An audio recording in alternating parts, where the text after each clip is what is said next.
बाब 4। जो आदमी अपने हकीकी बाप के अलावा किसी दूसरे की तरफ अपनी निस्बत करे।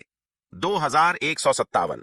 साद बिन अबी वकास रजी अल्लाहु अन्हु से रिवायत है, उन्होंने नबी सल्लल्लाहु अलैहि वसल्लम से सुना, आप फरमा रहे थे, जो आदमी अपने हकीकी बाप के अलावा किसी और को अपना बाप बनाए और वो जानता भी है कि वो उसका बाप नहीं तो उस पर जन्नत हराम है।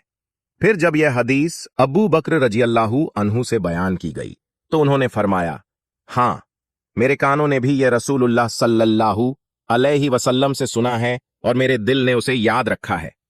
फायदे। हजरत साद रजी अल्लाहु अन्हु से बयान करने वाले हजरत अब्बू उस्मान नहदी ने यह हदीस उस वक्त बयान की जब जियाद ने अपनी निस्बत हजरत अब्बू सुफियान रजी अल्लाहु अन्हु की तरफ की। हजरत अब्बू बकर रजी अल्लाहु अन्हु चूंकि जियाद के मादरी भाई थे, इसलिए उनसे भी इस हदीस का तज़किरा किया गया। फतहुल बारी 12/54।